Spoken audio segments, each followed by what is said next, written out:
The Kingston Jamaica Slam has just passed, and whilst I have many things to say about the races, the format, and the crowd, today we're going to be focusing on my personal favourite race of the entire meet, the men's 1500 metres. Going into this race, we of course had the entire 1500 Olympic Podium in the field, who are naturally the favourites to medal in this event. Paris champion Hocker was especially viewed as the favourite, given his strong indoor season where he ran a 7:23 3k and 12:57 5k, both new personal best times for him. That said, Yared, Nuguse and Kerr were still serious contenders, and we also didn't know how the 800 meter specialists would do in this race either. Marco Arop, 2023 800 meter world champion and Olympic silver medalist, was on record saying that he could possibly run sub 3:30. An Olympic gold medalist Emmanuel Wanyonyi, who had been involved in close races with Arop before this, was also in the field. Wanyonyi is a former road mile world record holder and had recently run a 3:38 1500 meter at altitude on a dirt track in Kenya, so it's very possible that he could pull an upset win in this race as well. The race started off with Hocker of all people actually taking the lead, and his two main 1500 meter rivals settling in with Wanyonyi close behind them. Now immediately this was a very interesting dynamic, because of all the 1500 runners, Hocker was the last person I was expecting to take the initial lead. He has the best kick of the 15 guys and has a good shot of outkicking the 800 runners if the pace is quick enough. So from his perspective, he does not need to take the initiative, because if Kerr and Nuguse let the race become tactical, Hocker will on paper be able to handle himself the best of those three. I figured Nuguse was the most likely to take the front, given that he has done this in championship events before, but this time he let Hocker take the pace-making duties. The American continues doing this for the first lap, which is run in a pedestrian 60 seconds. This continues, and they go through 800 meters in 2 minutes. For this caliber of athlete, that is incredibly slow, being on target for a 3:45 1500 meter, 5 seconds slower than the PB of many of these 800 meter athletes. From this point, the red flags had to be ringing in the milers' heads, because whilst kicking in a 1500 meter is a different game to kicking in an 800, surely they had to realise that they were playing into the hands of the shorter distance specialists by running this slow. Despite this, the slow pace continues, right until about 600 meters to go when Yared Nuguse finally makes a move and starts to push the pace a little bit. Whilst this was not a super aggressive push, Hocker for some reason gives up the lead with 600 to go and seems to start fading back. Kerr tucks in behind Nuguse going into the bend and settling into his favourite spot, riding the shoulder aggressively and primed to strike on the last lap. We also see Wanyonyi moving up as everyone begins to jostle position and the race starts to really speed up. They go through 1200 meters with a 56-second last 400. Nuguse is starting to stride away, with Kerr making preparations for his signature kick with the final 200 to go. Hocker seems to have faded away badly despite the very slow first half of this race. With 250 meters to go, Wanyonyi makes his first attack, trying to overtake Kerr and settle in front of Nuguse. However, he is denied by Kerr, who makes an aggressive move to deny Wanyonyi the position. Kerr pulls up next to Nuguse, who is forcing him to run on the outside of the bend, meaning he is having to run those few extra meters. Although Wanyonyi obviously wanted the position ahead of Kerr, he realizes quickly that Kerr will deny him that position and eases up slightly to slot behind the others and run the inside line around the bend. Nuguse and Kerr continue their battle around the bend, expending extra mental and physical energy, whilst Wanyonyi is able to gather his strength for the final 100 meters. I might dare to say that this is reminiscent of Hocker's position and strategy going into the last 200 meters of the Olympics. Kerr running the outside line and Ingebrigtsen expending his energy trying to fend Kerr off, whilst the dark horse of the race lurks in a prime position to strike. Going into the last 100 meters, we see Hocker is using his speed to make a comeback, with Neil Gourley also looking comfortable. Nuguse and Kerr are still battling it out. All five are in the home straight. Wanyonyi swings out to make his move. Kerr is starting to tighten and fades back, whilst Hocker and Gourley push past him. But of course, the highlight is the Olympic 800 meter champion Emmanuel Wanyonyi, powering past everyone to emote on the Olympic podium with 10 meters to go and take the win. Nuguse finishes second, with Hocker making a comeback for third place, and Kerr ends up not even being the first Brit home, as Gourley outleans him at the line to take fourth place. Fundamentally, this race came down to a lack of initiative on the 1500 runners' part, and I might even say that they were pretty timid in this race, because they knew and we knew that if you want to give the 800 runners a chance of pulling an upset, you run a conservative and tactical race that ultimately comes down to the last 400. And that's exactly what they did. It reminds me of the 5000 meter runners in the Olympics and World Championships, sleepwalking their way to a loss, whilst 1500 meter runner Jakob Ingebrigtsen gets ready to unleash his kick on them. I mean, the 1500 guys even talked about this danger in pre-race interviews and cited Wanyonyi as being the one they were really watching out for. I understand that this is an early season race, and I'm not saying that these guys should have or even had to run a sub 3:30 race to drop the 800 runners. but a 2-minute first 800 meters? I mean, seriously, many people watching at home could have kept up with that.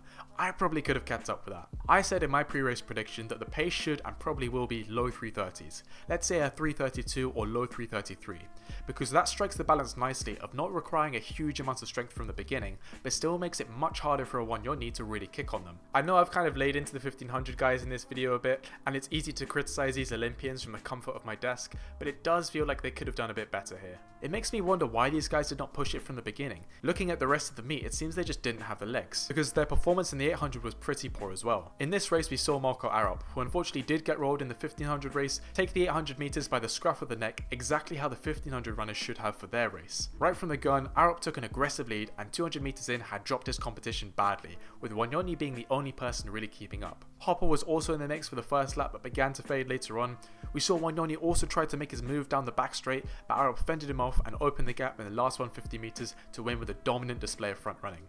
And sure, the time wasn't particularly special, but for a season opener of 1:45 ran solo in poor weather conditions after a tough 1500 meter race shows that that man is in good form, and it placed him second overall in the slam. The dominance was surprising to see, because Wanyonyi's 1500 performance coupled with his personal best in the 800 cemented him as the heavy favourite going into this race. I was personally very happy as well, because my underdog pick of Arop before the slam was validated live on stream with Jumpman. Dude, Arop's gap. Chet's getting nervous. Go on, Arop! Go on! Chet's getting nervous. Arop! I told you! Wanyonyi's washed! He's washed! Arop! My God! So that's all good, but Wanyonyi just didn't seem to have the legs to keep up this time. It could be that the 1500 meter tired him out more than we realised, but he didn't seem super tired at the end of that first race. Another thought I had is that the two athletes' builds could have played a role in this. Arop is a tall and very powerfully built runner, which does mean he is a little big for the longer distances, potentially why he suffered in the 1500 meter. Wanyonyi by contrast is of average height and build, meaning he could better adapt to the longer races. However, I wonder if Arop's strong build allowed him to just power through the wind, which is a massive factor during this race. In contrast, Wanyonyi's lighter build, coupled with maybe some residue fatigue from the 1500, could have been why he suffered a bit more in this race. Bit of a speculative point there, but let me know your thoughts on this one. It's also of course because Arop is just a beast of an 800 runner as well. Now whilst Marco Arop did get his redemption arc, Josh Kerr unfortunately did not, placing dead last in the 800 meters to run a very slow time of 1 minute 50. And given one of my most successful videos on the channel is me criticizing Kerr's marketability and kind of his personality a bit as well, I have to have some fun here. No, no, no, no.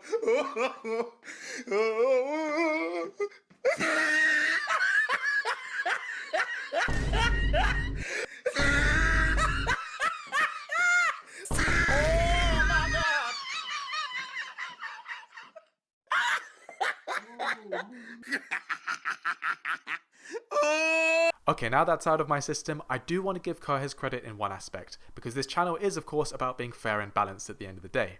And that's that tactically, I think Kerr put himself in a strong position to win the 1500, and it's one of his best aspects as a runner. When doing these predictions, I always have a mental battle about whether I think Kerr or Nuguse is better as an athlete, because they are similar runners in many aspects. Both have good strength, always in medal contention, their 1500 PBs are within a hundredth of a second of each other, both have good extended kicks even if their raw quickness in the last 100 isn't as good as say a Cole Hocker. But what I think separates Kerr is that he has a killer instinct I don't see in Nuguse. He is always in prime position during his races, be that in the pre-classic, the World Champs, the Olympic final, and even this Grand Slam track 1500 meters. Whilst he did not win all those races, he always puts himself in a strong position tactically. I think the issue this time is that he simply did not have the fitness to take advantage of that. We saw that he struggled with illness pre-Millrose, has had injury troubles with his hip, and he said himself that he was in better shape this time last year. It does suck for him because it's never fun to feel out of shape or be clowned by the internet, but if you don't want to get dogged online for losing races, then maybe don't go around being such a loudmouth. We all know Jakob Ingebrigtsen must have loved every single second of those races. I'll be looking out for some passive aggressive shit talking by him anytime now. Now I don't think Arop will do this because he's just a very chill individual, but I would love for him to just throw some shade at Kerr after the comments that Kerr made to him. You know, if Grand Slam track's all about rivalries, then this could be a fun one to see. The final three things I would like to discuss are Cole Hocker's somewhat disappointing performance in the slam, potential challenges in the Miami slam, and Wanyonyi's bright future as a 1500 meter runner. Because in the post-race interview with Citius Mag, Wanyonyi stated his plans were to improve his 800 meter PB this year, which is just a gangster way of saying that he's going to beat the world record first and then look at moving up to the 1500 next year. From what we have seen of him so far, he has real potential with of course a strong kick as an 800 runner and also a very developed tactical mindset as well. I do think he'll still struggle in a fast race, and a large part of his success was the failure of the 1500 runners to keep an honest pace. If Jakob was in this race running 50-second laps from the jump, I do see Wanyonyi fading fairly badly, but at the end of the day he is super young at only 20 years old and is already on track to beat Rudisha's world record. The guy looks like he could be a generational talent. With a few years of aerobic training behind him, we could see him be a serious threat to the other runners. If he proves himself able to adapt to the longer distances, I could see him being the next Hocker type of runner. Best in the sprint finish, but able to close the gap on strength runners like Ingebrigtsen with the right tactics. Now speaking of Hocker, I'd say he had a pretty disappointing slam given that he was going in as one of the favourites to win the entire meet. He's had a stellar indoor season, seems to have had even better strength than last year with the new 3k and 5k PBs, and has the natural speed to make you think he would hold his own in the 800 metres. It seems he just didn't have it in him this meet, and interestingly, I think he just didn't take Grand Slam track too seriously this time. Putting my armchair psychologist hat on, he didn't show much disappointment by his performance in the 1500 meter after placing third. Now I know third isn't terrible, but he was going into that race as the favourite and he got beaten by an 800 runner. Compare that to when he beat the previous indoor 3k world record but just lost to Grant Fisher in the Melrose Games. He was incredibly emotional and sad that he did not win in the post-race interview. Ultimately, it's his choice not to go super hard for this meet, and he seems to be thinking more long-term for the world champs, but I was thinking that the large prize pool, presence of his rivals, and his competitive mindset in other early races like Melrose would make him care about this meet a little more than he seemed to. Maybe he tired himself out in the indoor season and needs a break, but that remains to be seen. Apart from Hocker and Wanyonyi, I don't think there were too many surprising performances. Hopper placed poorly in the 1500 but came third place in the 8, Gawley had a fairly middle of the road performance in both, and Atui did have a bad time in both events, but his indoor form indicated this might be the case. Nuguse had his usual B+ performance. Ranked first of the 1500 guys, coming third overall, but not having that breakout performance that I think he really needs. I feel for Nuguse a little because he's a good case of an athlete who would dominate his event if he wasn't competing in such a strong generation of middle distance talent. Third at Paris, third fastest miler in history, second fastest indoor mile, second at the US champs, second at the world indoor champs. He has not yet had his moment like Hocker's Paris Olympics or Kerr's Budapest world champs that takes his career to the next level. The good thing is that he seems to enjoy himself the most out there regardless of the results, and there's still plenty of time for him to get that real breakout performance. Final thing is that I'm curious to hear who people want as challengers for the Miami Slam.